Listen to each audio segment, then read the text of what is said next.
Hello, Predizens. Today, it seems, we found ourselves trapped inside the Aperture Science Computer-Aided Enrichment Center. Lonely room we're in. I mean, it's kinda cute. I've seen worse prisons. The toilet is nasty, though. With how pristine a lot of the stuff is in this game, you'd kinda expect that they'd keep the toilets cleaner. Huh. Chell's subject ID is number 234. That's... I don't even know why I pointed that out. It's nothing. I have nothing to say about it. Guess we can leave. Oh, and welcome to Video Game World Tours. I really love just how much mystery this game evokes within the first room here. Of course, me and most likely you already know everything there is to know about this game, but put yourself back in the mindset of someone playing for the first time. There's so many things to get your mind racing. First of all is GLaDOS and the whole test subject premise. That's immediately unsettling. But then there's all the things in the play space. Kind of an underrated part here, but the red glow emanating from beneath the room you woke up in. It really stands out in this mostly bluish white environment. Why is it so red? What evils lay at the heart of this facility? And of course, you have the observation rooms out of reach. The fact that there's this space you can't reach behind some glass that makes it kinda hard to see through, it's mysterious. It makes you think about what the rest of the facility might look like. I can imagine the endless plain white hallways you'd have to traverse to reach the observation deck of Test Chamber 0. And you never see anyone in them. That's key. I feel like if you were to see people watching you from these, it wouldn't feel as ominous. You never directly see someone watching you, but you feel their eyes on your back. Especially because of these cameras everywhere. They follow you. You never feel alone in this space. There's a couple stains you find throughout these earlier levels. Kinda like the toilet thing I mentioned earlier, I feel like you'd expect stuff like that to have been cleaned up by now. It seems like a state-of-the-art facility. Though that could be one of the first hints that something is off about this place. I mean, it's already off because of the whole test subject thing, but the lack of people in the observation areas, mixed with the levels being a little bit dingy, you can feel something isn't quite right. Hey, cool toy. We get a better view into the red underbelly of the facility in Chamber 3. It's hellish down there. It gets the mind racing. I always loved these little pits that you see early on. They're cozy. It's nice hanging out in here with my cube pal. Imagine falling down here without a portal gun, though. Whew. I think it's fun when you can smuggle cubes past the point when you're supposed to. It's like you're jailbreaking one of your friends. This is my favorite spot. We all get to hang out in here together. This is only the 5th test chamber and I'm already going crazy. These are just cubes, nothing more. This stupid thing means nothing to me. Chamber 6. There's just nothing to work with in some of these test chambers. Like, what the hell am I supposed to talk about here? This corner? I guess if I had to pick a corner to hang out in, it'd be this one. That's something, I guess. Another plain rectangle room. The game really is testing me. Oh, look at this. I genuinely never thought to go back here. I guess there is a radio, so I'm sure a fair amount of you knew about this space. But I didn't. And it's my video, so keep quiet. Ooh, the sludge room. You know, I've seen a lot of sludge in my day. This is some of the nastiest. Being on the grate above it makes me scared a bit, like I'm gonna fall into it. This genuinely looks like throw up. Even worse than that, honestly. It's like a mix of blood, avocados, and oil. Boy dinner, if you ask me. There's some fun puzzle cheesing in the 9th chamber. This isn't even a spot or anything. I just think it's funny that there can be a portal under the door. Imagining Chell crawl through one side to get to this platform and then climb onto the other puts a metaphorical smile on my face. You can crawl under some more stairs like before. This spot is real cozy when looking at it as a video game, but I bet it'd be stressful as hell in real life. I'd be worrying that the platforms above would retract and crush me. I don't trust this facility to have safeguards in place so that won't happen. Get me out of here. Oh boy, there it is. This little room is kinda interesting. I remember thinking it stood out back in the day when I first played this game. It almost feels like you're in one of those observation rooms that you've been seeing all over the place. I mean, it isn't one of them, but you get that perspective from above the puzzle area like it is one of them. This room is also cool. I feel like every time I'm in here, I just stand in this spot and solve the puzzle. I never go down these steps and explore this space. There's no reason to. You won't find anything of note in here. But it's an empty space that most people won't pay attention to, so I gotta show it off, at least for a little bit. And hell yeah, we got the fully functional portal gun. This plain room right before the exit is super memorable to me. It's simply because of the fact that it has portalable walls all over. This is where you can experiment and really see how far this game lets you go with portals. This is almost like the castle grounds in Super Mario 64. It's a safe space for you to come to terms with your abilities. You get to do some truly wacky stuff in here. I wonder if that was planned by the developers or just a happy little coincidence. Because I remember doing this when I first played the game too. Bet a lot of you did as well. It just feels so natural to want to experiment right after being given your brand new toy. Anyway, onward and upward. It's funny how the test chamber immediately after this makes nearly all the surfaces non-portalable.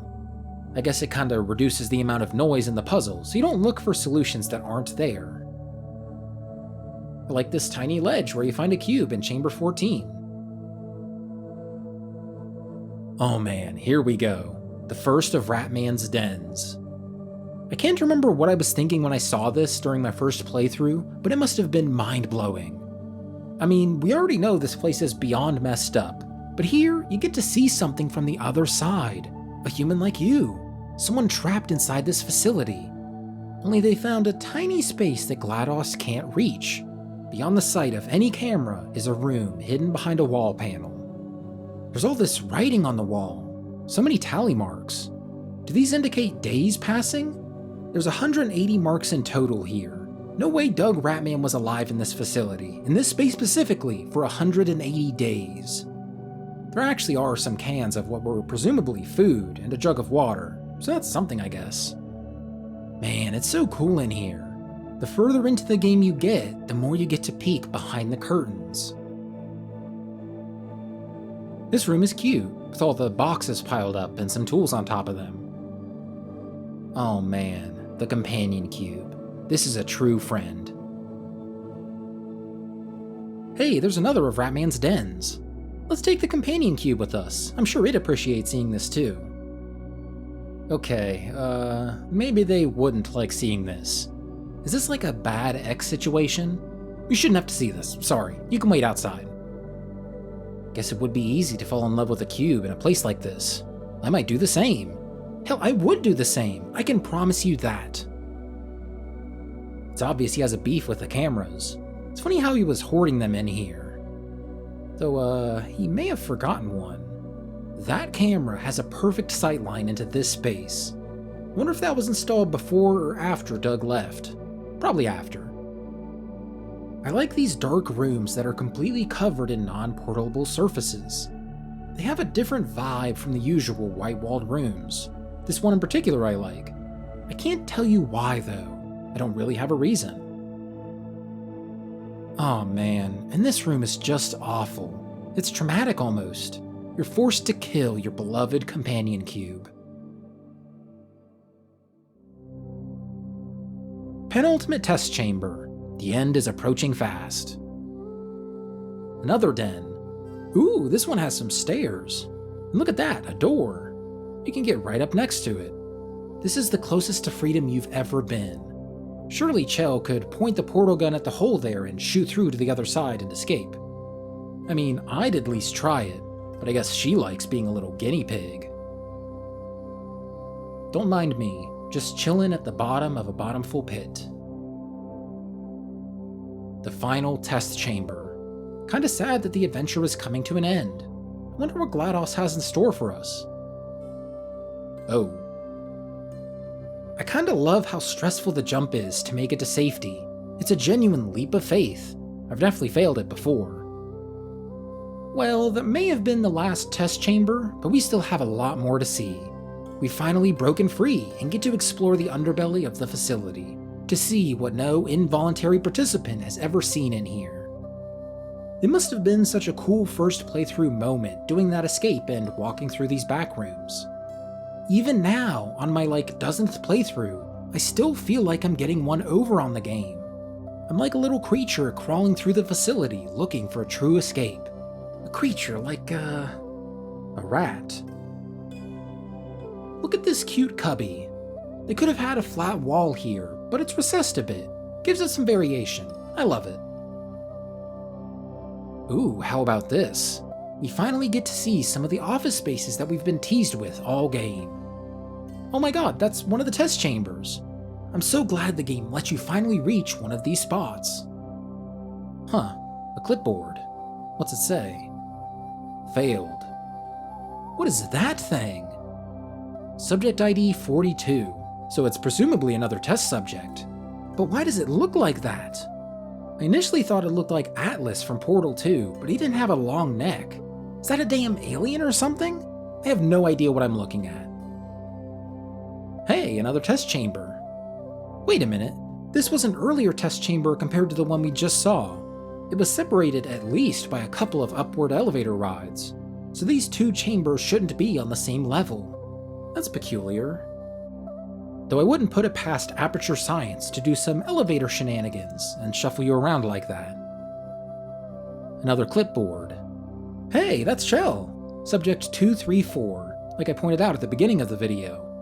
Now that's what a normal human looks like. What have we got? Black Mesa. Love a good Easter egg. It's a shame those two series never got a good chance to cross over. Maybe Half-Life 2 Episode 3 will happen someday, though. The cake is a lie. Nah, bro, I'm pretty sure there's a cake. Whee! Oh, I kinda forgot you actually came back in here. Whee! Thank God the bottom of the elevator shaft is portalable. Otherwise, Chell would be stuck in here for an eternity. She couldn't break that lock. Look at how big it is. Just, kinda not a whole lot to say about some of these rooms. Man, I hate these jumps.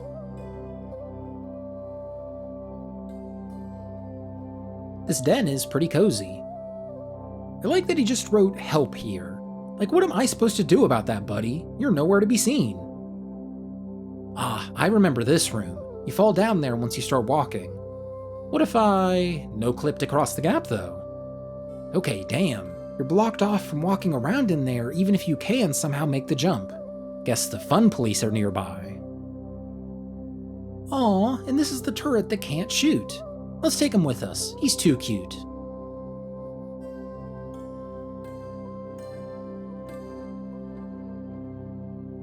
Okay, this is too annoying. Sorry, buddy, you're staying behind. Some more back rooms, which means we get clipboards. What secrets do they hide? Subject 42, the same freakazoid as before. Nyeh. And these are just the symbols that you see when entering a test chamber. Boring.